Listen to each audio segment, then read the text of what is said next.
Hi, it's Steve. Today we'd like to show you how to change the drive belt on your front load washer. It's a really easy job. Let me show you how we do it. Now to do this repair, the first thing we'll need to do is to disconnect power to the washer. So we're simply going to unplug it. We'll also need full access to the back of the washer, so we'll need to pull the washer forward, and that may involve disconnecting the inlet fill hoses as well as the drain hose. Once we've done that, we can remove the access panel at the back. Now that we have access to the back of the washer, we'll next remove these 6 screws that secure that access panel in place. They'll either be a number 2 Phillips or a number 2 square head screw.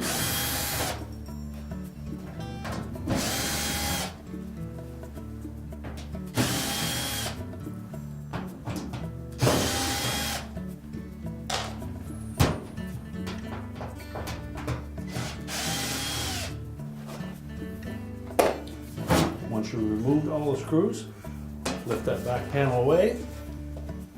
Now with the access panel removed, we now have access to that belt and pulley assembly.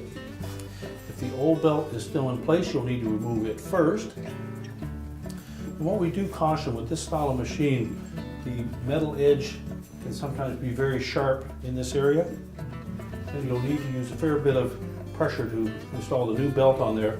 So it'll take a risk of your hand slipping off and cutting yourself. So we suggest that you put some protective gloves on to complete this repair. Now we're going to remove the old belt, which is stretched. And to do so, we're simply going to pull on it, pull backwards on it as we rotate the larger pulley.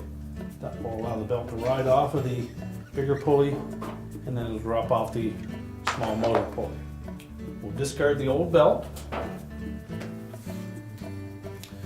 You'll note that the grooves on the belt are less in number than there are grooves on the motor pulley.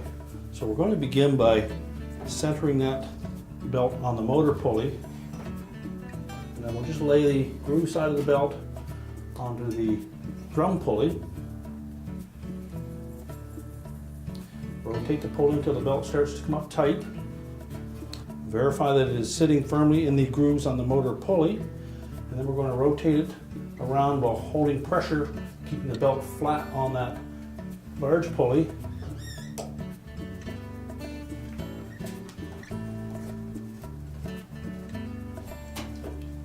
Rotate it around until it's firmly on that upper pulley. Just give it a couple of turns, and then inspect the belt and pulley. We want to make sure that that belt is centered as best we can on the upper pulley. And if it means going in or out, we'll need to adjust that as we rotate the pulley and belt together. In this one, we need to pull the belt back, one more groove on the motor pulley. So we're going to pull on the belt just enough to cause it to ride up onto the next groove on the motor pulley. Rotate it a couple of times. We need to use caution that we don't ride that belt up onto the flat edge of that motor pulley. We need to make sure that the belt sits into the grooves. And we have it all the way back on the motor pulley. We're not quite centered, but we're as close as we can get without running that belt up onto the flat part of the motor pulley.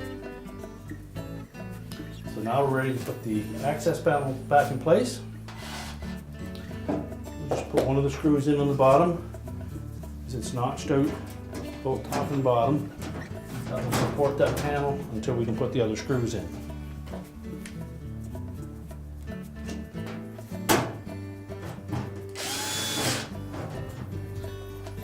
Make sure all the screws are tight.